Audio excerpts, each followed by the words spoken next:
En ce début de journée, laissons de côté nos défenses habituelles, nos réussites de façade, nos masques de convenance et nos armures fatiguées.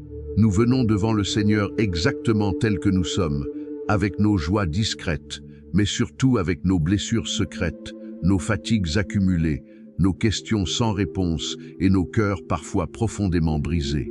Tu as peut-être traversé une nuit sombre, troublé par l'anxiété, hanté par l'incertitude du lendemain ou alourdi par des larmes invisibles versées dans l'intimité de ton oreiller. Sache que cette chambre où tu te trouves, cet endroit où tu écoutes ces mots, devient en cet instant précis un sol sacré, une tente de rencontre entre ton âme et son Dieu. Le Seigneur de toute consolation s'approche de toi. Il ne vient pas pour te juger, il ne vient pas pour te faire des reproches ou te réclamer des comptes sur tes faiblesses, tes erreurs ou tes manquements. Il vient pour s'asseoir à tes côtés. Il fait comme il l'a fait autrefois au bord du puits de Jacob, lorsqu'il s'est assis, fatigué de la route, pour attendre cette femme samaritaine qui portait une vie lourde et blessée. Il est là pour t'offrir l'eau vive, celle qui étanche pour toujours la soif de paix, de pardon et d'amour qui habite les profondeurs de ton âme. Écoute ce murmure de l'Évangile qui traverse les siècles et vient caresser ton cœur ce matin. Viens à moi, toi qui peines et qui ploies sous le fardeau, et moi, je te donnerai le repos. Ne crains pas de lui présenter tes mains vides. Ne crains pas de lui étaler ta lassitude. Dieu n'a pas peur de tes doutes. Il n'est pas effrayé par ta colère. Il n'est nullement rebuté par la profondeur de ta peine ou le désordre de tes pensées. Au contraire, le cœur sacré de Jésus est un abîme de compassion infinie qui attire irrésistiblement tout ce qui est fragile, tout ce qui est brisé, tout ce qui souffre. Dans la foi catholique, nous contemplons dans le cœur de Jésus le refuge ultime des pécheurs et des affligés, un cœur percé par la lance de la croix pour laisser couler le sang et l'eau de la miséricorde divine. Laisse le Saint-Esprit descendre en toi en ce moment même. Qu'il soit comme une brise légère qui vient rafraîchir ton esprit surchauffé par le stress et l'angoisse. Imagine les bras du Père divin s'ouvrant grand pour t'accueillir sur sa poitrine. Il te murmure aujourd'hui avec une fidélité inébranlable. « Tu es mon enfant bien-aimé, en toi j'ai mis toute ma joie. Quand bien même les montagnes se devraient d'être ébranlées, quand bien même les collines chancelaient, mon amour pour toi ne chancellera jamais, et mon alliance de paix ne sera pas ébranlée. Reçois cette vérité non pas comme une belle théorie abstraite, mais comme un rocher solide sous tes pieds. Tu n'es pas le produit du hasard, tu n'es pas une existence abandonnée au gré des vents contraires du destin. Tu es voulu, tu es aimé, tu es désiré et tu es gardé par un Dieu dont la fidélité défie les tempêtes. Prends ce temps de prière comme une halte bienfaisante, une oasis dans le désert de tes épreuves. Que chaque mot prononcé soit pour toi une goutte de baume spirituel versée doucement sur tes plaies ouvertes. Que la présence du Christ ressuscité dissipe peu à peu les ombres qui étouffaient ton espérance. Ensemble, en communion de foi, ouvrons nos cœurs à la lumière du matin et laissons la parole de Dieu tracer un chemin de vie là où la nuit semblait avoir tout fermé. Ô mon Dieu, Père très aimant, Créateur de l'univers et berger de nos âmes, nous nous tenons en ta présence en cette heure première du jour. Nous t'offrons nos souffles, nos pensées, nos regards et les battements de nos cœurs. Viens habiter cet espace et cet instant. Que ton esprit consolateur se répande sur chaque personne qui écoute cette prière, qu'il visite les cœurs meurtris, qu'il apporte la paix aux esprits troublés, qu'il restaure les corps fatigués et qu'il rallume la petite flamme de l'espérance là où il ne restait que des cendres froides. Nous te le demandons par Jésus, le Christ, notre Seigneur, qui vit et règne avec toi dans l'unité du Saint-Esprit, un seul Dieu pour les siècles des siècles. Amen. Mon frère, ma sœur, il est une autre forme de souffrance tout aussi lourde, et peut-être plus insidieuse encore que les pertes visibles, c'est la douleur cachée derrière les sourires. Combien d'hommes et de femmes se réveillent chaque matin, s'habillent avec soin, mettent un masque de sérénité ou de gaieté pour affronter le monde extérieur, alors qu'à l'intérieur d'eux-mêmes, tout n'est que ruine, tumulte et saignements invisibles. En société, au travail, dans nos familles, et parfois même au sein de nos communautés paroissiales, nous nous sentons obligés de répondre « Tout va bien, merci » à la question polie des gens qui passent. Et ce « tout va bien » est parfois le plus grand mensonge que nous prononçons pour nous protéger, pour ne pas déranger, pour ne pas passer pour des faibles ou par peur d'être incompris et rejetés. Tu portes peut-être ce masque ce matin. Tu es peut-être la personne forte de ton entourage, celle sur qui tout le monde s'appuie, celle qui réconforte les autres, qui organise tout, qui écoute les détresses des amis et porte les responsabilités de la maison. Mais qui réconforte le réconforteur? Qui écoute celui qui passe ses journées à écouter? Vers qui te tournes-tu lorsque le poids de la responsabilité devient une meule de pierre qui t'écrase la poitrine? La solitude spirituelle et affective d'avoir à porter seul un tel fardeau est épuisante. Elle crée une rupture douloureuse entre ce que tu montres à l'extérieur et ce que tu vis à l'intérieur. Tu te sens comme un comédien sur une scène de théâtre qui doit continuer de jouer son rôle alors que le décor derrière lui est en train de brûler.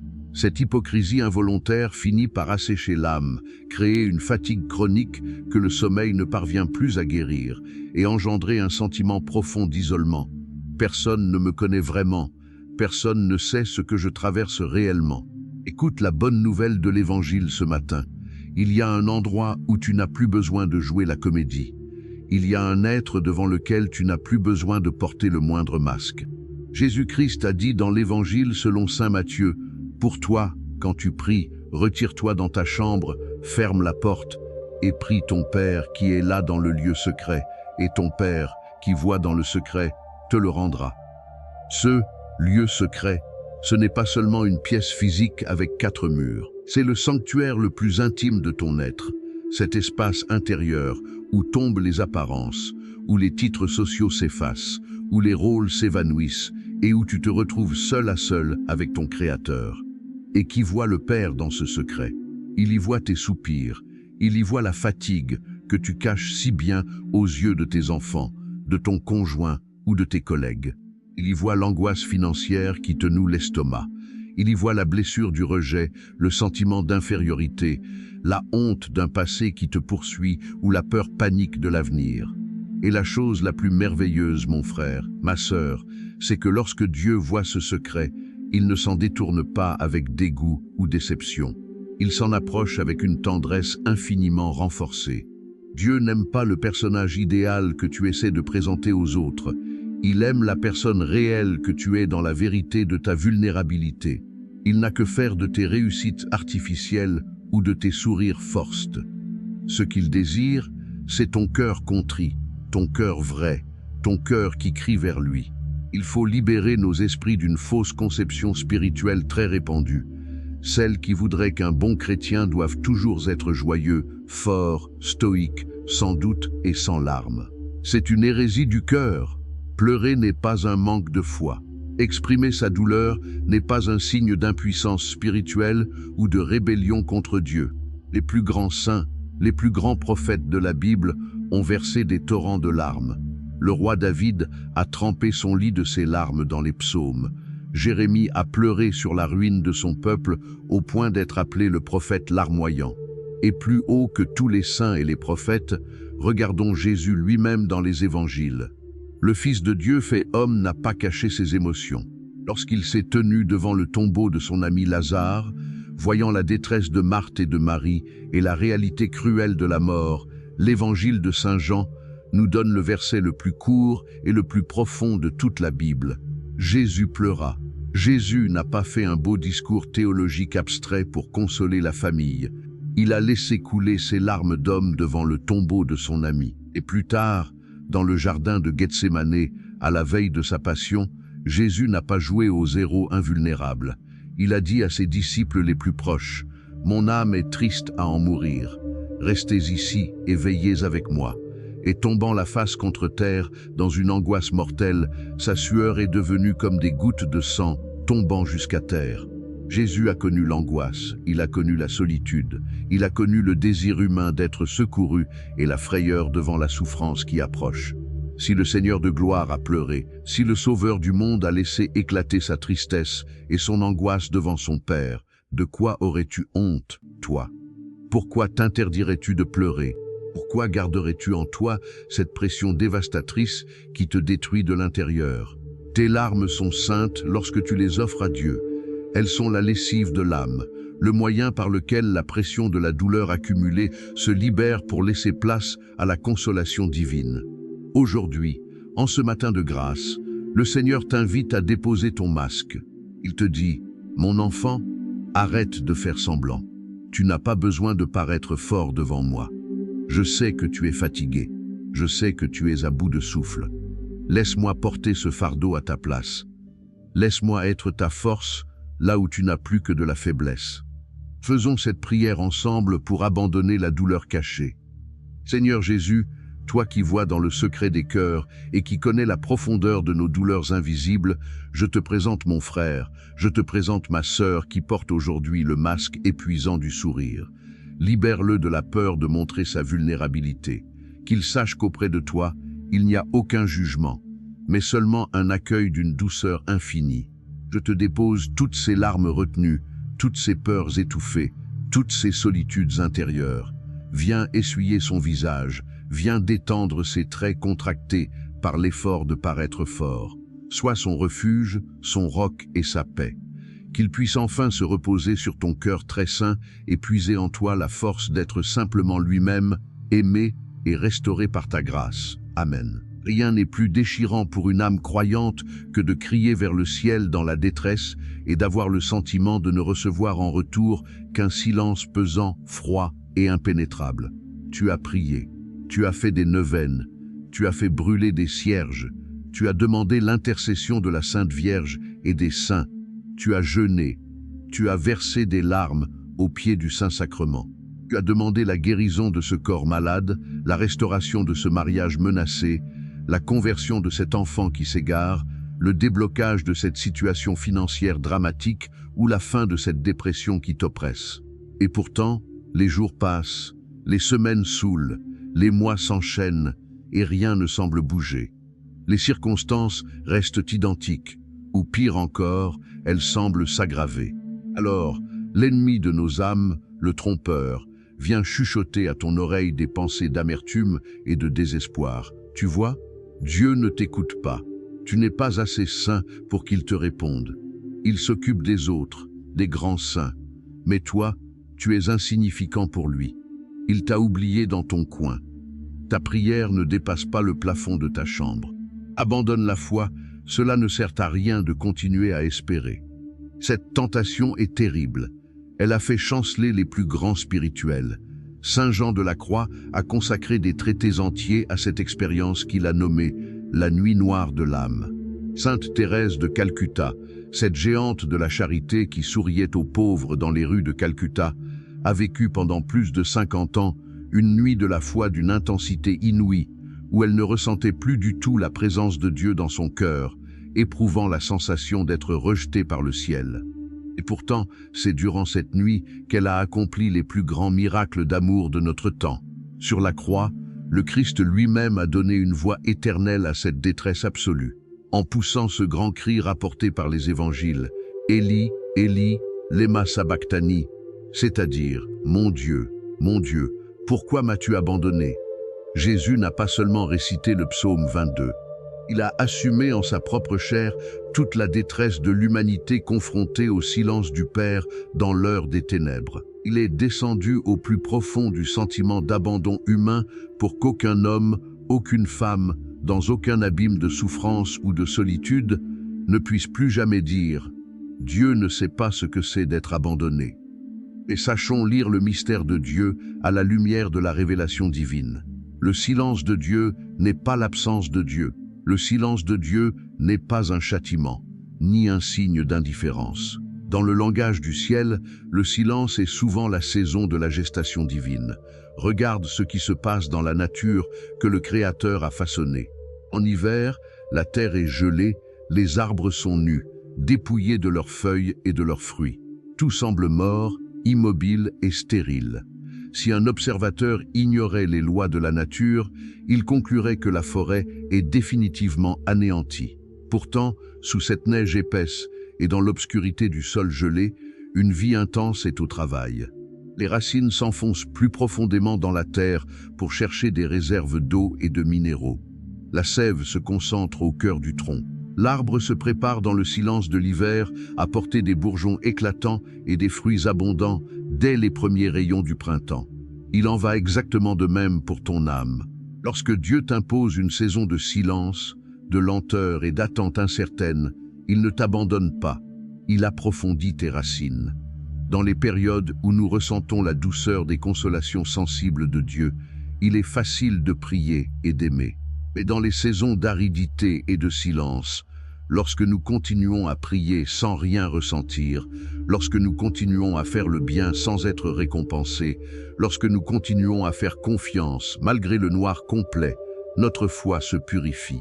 Elle cesse d'être un amour d'intérêt, où nous aimons Dieu pour les dons qu'il nous donne, et elle devient un amour oblatif, pur et mûr, où nous aimons Dieu pour ce qu'il est, lui le donateur suprême. Jésus nous l'a dit dans Saint Jean, « En vérité, je vous le dis, si le grain de blé tombé en terre ne meurt pas, il reste seul. Mais s'il meurt, il porte beaucoup de fruits. » Pense au parcours de ce petit grain de blé. Il est jeté dans la terre sombre, enfermé sous la boue, privé de la lumière du soleil. Il pourrait se plaindre et dire « Pourquoi m'a-t-on enterré ici? Pourquoi m'a-t-on abandonné dans la noirceur ?» Mais c'est précisément parce qu'il accepte de se briser dans cette obscurité que l'enveloppe extérieure éclate et qu'un germe de vie nouvelle s'élance vers la surface pour devenir un épi de blé doré capable de nourrir des multitudes. Mon frère, ma sœur, la saison que tu traverses aujourd'hui est peut-être ton enfouissement en terre. Mais ne crains pas l'obscurité du sol. Tu n'es pas enterré pour être anéanti, tu es semé pour germer. Dieu n'est pas en train d'écrire le mot « fin » sur ton histoire. Il est simplement en train d'écrire un chapitre de transition, un temps de maturation secrète dont la moisson dépassera tout ce que tu pouvais imaginer. Rappelle-toi la fidélité de Dieu dans l'histoire du salut. Abraham a attendu 25 ans la réalisation de la promesse d'un fils. Joseph a passé des années dans une prison égyptienne pour un crime qu'il n'avait pas commis avant de devenir le gouverneur qui sauva son peuple de la famine. Moïse a passé 40 ans dans le désert de Madian à garder des moutons avant de voir le buisson ardent et d'être envoyé pour libérer Israël. Le peuple de l'Alliance a marché 40 ans dans le désert avant d'entrer dans la terre promise. Dieu n'est jamais en retard. Ses horloges ne sont pas les nôtres. Le temps de Dieu s'appelle le Kairos, le moment parfait, préparé avec une précision divine pour que la gloire de sa grâce éclate avec le plus d'éclat. En cette saison de lenteur, n'essaie pas de forcer les portes par la panique, la manipulation humaine ou des compromis douteux. Reste fidèle aux petites choses de chaque jour. Continue à prier ta dizaine de chapelets, continue à assister à la Sainte Messe le dimanche, continue à lire un passage de la parole de Dieu, continue à poser des actes de charité envers ton prochain. La fidélité dans les petites choses quotidiennes pendant les temps d'obscurité est le plus grand témoignage de foi que tu puisses offrir au cœur de Jésus. Répétons cette prière d'abandon confiant.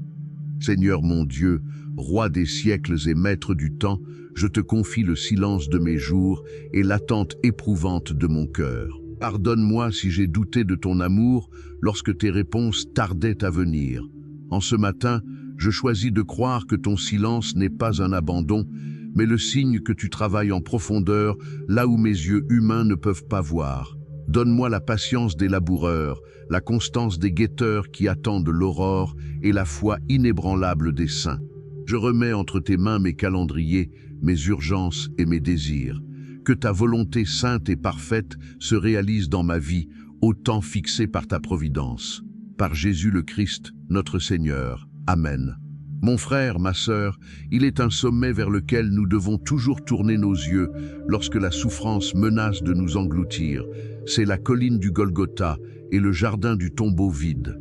Le christianisme n'est pas une philosophie de l'illusion optimiste qui nierait le mal, la douleur et la mort. Le christianisme est la religion du Dieu incarné qui est entré dans le combat de la souffrance pour la traverser et la vaincre de l'intérieur. Regarde la croix du Christ avec les yeux de la foi en ce matin.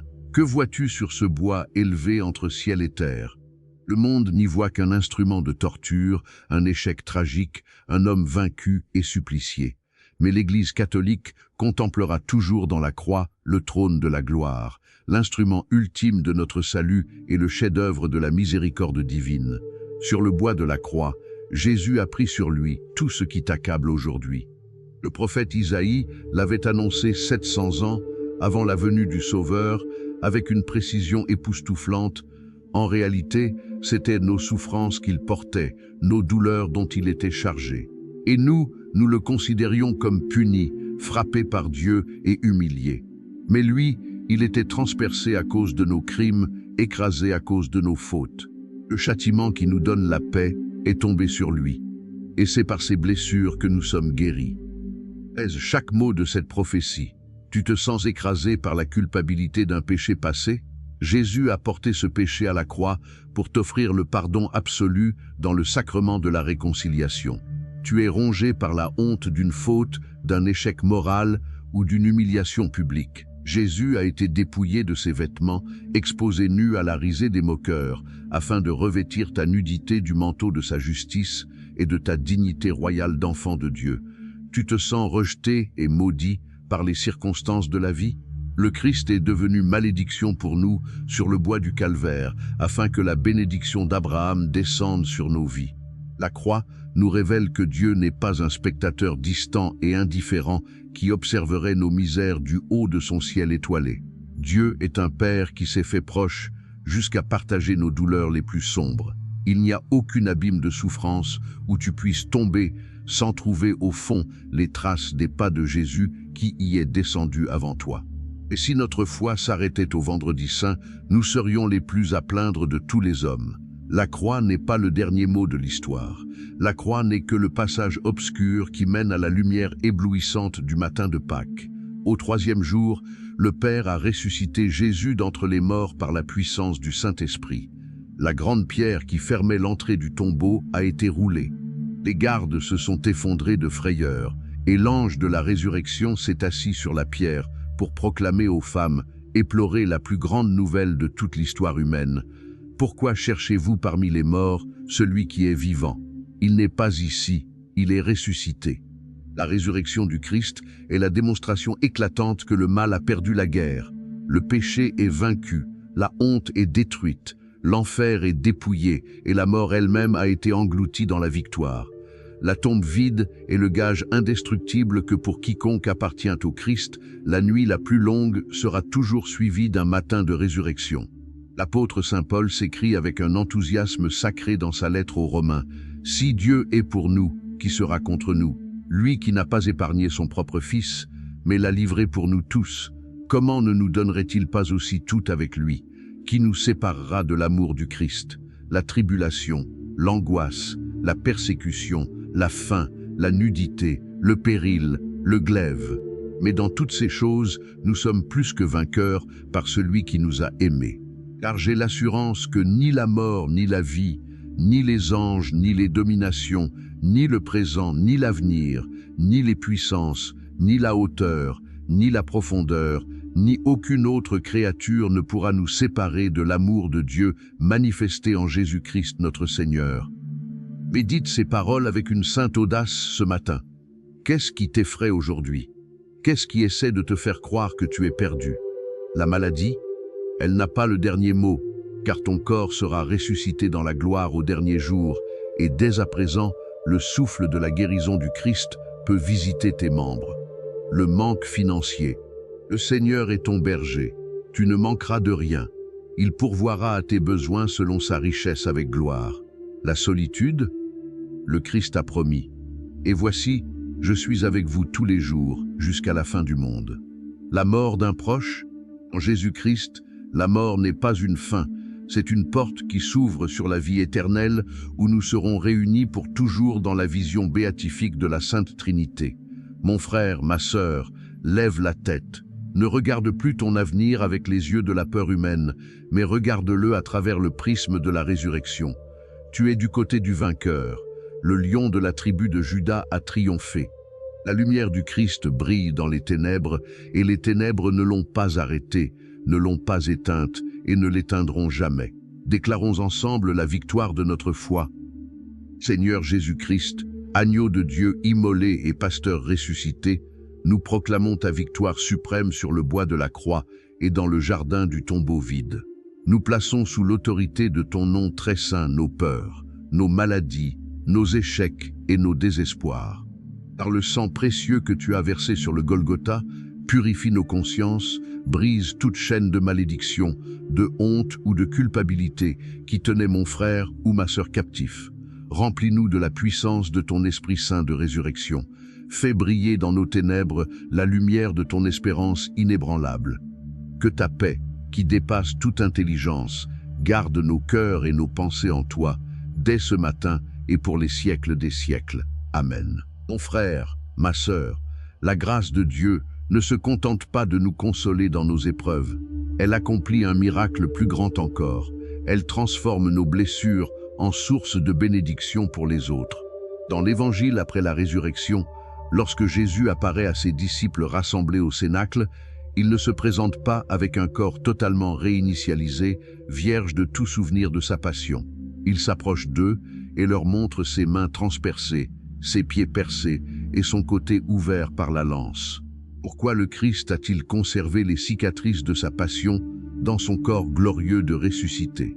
Parce que ces cicatrices sont les preuves éternelles de son amour. Elles sont les trophées de sa victoire et les canaux par lesquels sa miséricorde coule sur le monde. Il en va de même pour toi. Les cicatrices que tu portes aujourd'hui, les épreuves que tu as surmontées avec l'aide de Dieu, les deuils que tu as traversés, les effondrements dont tu te relèves peu à peu ne sont pas des marques de honte. Ce sont tes diplômes de la grâce divine.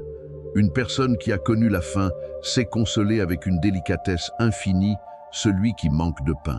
Une personne qui a pleuré la mort d'un enfant possède une sensibilité spirituelle unique pour entourer un parent endeuillé sans lui débiter des phrases banales ou blessantes. Une personne qui est sortie du trou noir de la dépression par la prière et l'accompagnement devient un phare d'espérance pour ceux qui s'enfoncent dans la même nuit. Saint Paul nous l'explique magnifiquement dans sa deuxième lettre aux Corinthiens. « Béni soit Dieu, le Père de notre Seigneur Jésus-Christ, le Père des miséricordes et le Dieu de toute consolation, qui nous console dans toutes nos tribulations, afin que par la consolation dont nous sommes nous-mêmes consolés par Dieu, nous puissions consoler ceux qui se trouvent dans toutes sortes de tribulations. » C'est ici que s'accomplit le mystère de l'alchimie divine. Ta douleur, une fois déposée dans les mains du Christ et sanctifiée par l'Esprit Saint, se métamorphose en une profonde compassion. Tu ne regarderas plus le monde avec les yeux secs de l'indifférence ou de la critique, mais avec les yeux attendris de celui qui sait combien le cœur humain peut souffrir. Ta vie deviendra un baume pour la société blessée qui t'entoure. Mais pour que cette transformation s'opère, il y a un appel fondamental auquel tu dois répondre ce matin. Garde ton cœur ouvert. La grande tentation, lorsqu'on a été profondément blessé par la vie, par la maladie ou par les hommes, c'est de fermer la porte de son cœur. C'est de construire une muraille de pierre autour de ses émotions, de devenir cynique, méfiant, dur, froid ou amer. On se dit, on ne m'y reprendra plus. Je ne ferai plus jamais confiance. Je n'aimerai plus. Je ne m'investirai plus. C'est une réaction humaine d'autodéfense. Et cette muraille que tu construis pour te protéger des blessures extérieures devient la prison dans laquelle tu étouffes ton âme. En empêchant la souffrance d'entrer, tu empêches aussi la joie, l'amour, l'amitié et la grâce de Dieu de pénétrer chez toi. Ne laisse pas l'épreuve endurcir ton cœur. Demande au Seigneur ce matin la grâce d'un cœur de chair, souple, aimant, vulnérable et confiant. Le roi David priait ainsi dans le psaume 51, « Crée en moi un cœur pur, ô Dieu, renouvelle en moi un esprit bien disposé. Laisse la pluie de la grâce amollir la terre de ton âme. Et surtout, mon frère, ma sœur, prends la résolution d'avancer aujourd'hui sans céder à la panique. La panique est la grande stratège de l'ennemi. Elle veut te faire regarder toute la montagne d'un seul coup pour te paralyser d'effroi. Elle te fait projeter dans 3 mois, dans 1 an, dans 10 ans, en accumulant tous les scénarios catastrophes possibles dans ton imagination. Mais Dieu ne nous donne pas la grâce pour dans 10 ans aujourd'hui. Il nous donne la grâce pour aujourd'hui, maintenant, 1 heure à la fois, un pas après l'autre. Souviens-toi de la manne dans le désert. Le Seigneur donnait au peuple d'Israël le pain du ciel pour un jour seulement. Si quelqu'un essayait d'en garder pour le lendemain par peur de manquer, la manne pourrissait. Dieu voulait leur apprendre à vivre dans la dépendance confiante au quotidien. Donne-nous aujourd'hui notre pain de ce jour. Aujourd'hui, ne demande pas la force pour toute l'année qui vient. Demande au Seigneur la grâce de faire le premier pas ce matin, la grâce de te lever, de sourire à la personne que tu croises, d'accomplir ton travail humblement, de poser un acte de gentillesse, d'offrir une prière sincère. Le bon pasteur ne te demande pas de courir un marathon en aveugle. Il te demande de suivre son pas, un jour à la fois, guidé par la voix rassurante de son amour. Réaffirmons ensemble ces vérités avec conviction. Je réaffirme ce matin que ma vie est entre les mains de Dieu. Je réaffirme que la nuit n'a aucun pouvoir définitif sur mon âme. Je réaffirme que mes larmes ne sont pas perdues, mais qu'elles préparent une moisson de joie. Je réaffirme que Dieu est fidèle, même quand je ne comprends pas ses voies. Je refuse de laisser l'amertume empoisonner mon cœur. Je refuse de céder à la panique devant la hauteur des vagues. Je fixe mes yeux sur Jésus, l'initiateur de la foi et celui qui l'amène à sa perfection. Je marche avec l'assurance que la grâce de Dieu me suffit et que sa puissance s'accomplit dans ma faiblesse. Mon frère, ma sœur, nous voici arrivés au terme de cette prière matinale, mais ce n'est que le commencement de ton chemin de grâce pour cette journée. Regarde le soleil qui s'est levé pendant que nous prions. Sa lumière dorée vient chasser les dernières ombres de la nuit et réchauffer la terre. Il soit pour toi le symbole vivant de la présence de Jésus-Christ, le soleil de justice, l'astre d'en haut qui vient nous visiter pour éclairer ceux qui habitent dans les ténèbres et l'ombre de la mort et pour conduire nos pas sur le chemin de la paix. Tu n'es plus seul, tu ne seras plus jamais seul.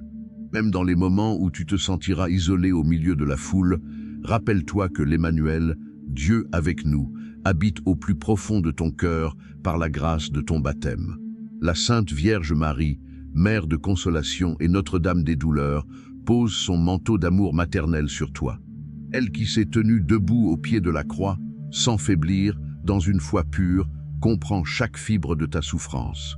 Elle te prend par la main ce matin et te dit doucement « Ne crains rien, mon enfant, ne suis-je pas là, moi qui suis ta mère ?» Les anges du ciel, tes saints patrons, ton ange gardien désigné par la providence divine pour te garder dans toutes tes voies, t'entourent en cet instant. Tu es porté par la grande communion des saints, par la prière de l'Église entière qui monte sans cesse du lever au coucher du soleil à travers toute la surface de la terre. En tant que prêtre de Jésus-Christ, ordonné pour porter la bénédiction du Père sur le peuple de Dieu, je veux maintenant élever mes mains vers le ciel et prononcer sur toi, sur ta maison, sur tes proches et sur ta journée, la bénédiction solennelle de l'Alliance. Que le Seigneur te bénisse et te garde, qu'il fasse briller sur toi son visage et qu'il te prenne en grâce. Il tourne vers toi son regard et qu'il t'accorde sa paix. Que le Dieu de toute consolation guérisse les blessures de ton cœur, restaure ce qui était brisé en toi et éloigne de ta maison tout esprit d'angoisse, de peur, de division ou de désespoir. Que la grâce du Seigneur Jésus-Christ, l'amour de Dieu le Père et la communion du Saint-Esprit soient et demeurent avec toi aujourd'hui, ce soir, cette nuit et pour les siècles des siècles. Bénis soient tes pas de ce jour. Bénis soient les personnes que tu croiseras. Bénis soient tes travaux, tes projets, tes repas et ton repos. Que la joie du Seigneur soit ta force constante. Va en paix, mon frère, ma sœur. Avance la tête haute, le cœur apaisé et l'esprit rempli d'espérance. Le Christ est ressuscité, il est vraiment ressuscité, et sa victoire est la tienne. Au nom du Père, et du Fils, et du Saint-Esprit. Amen. Amen. Alléluia.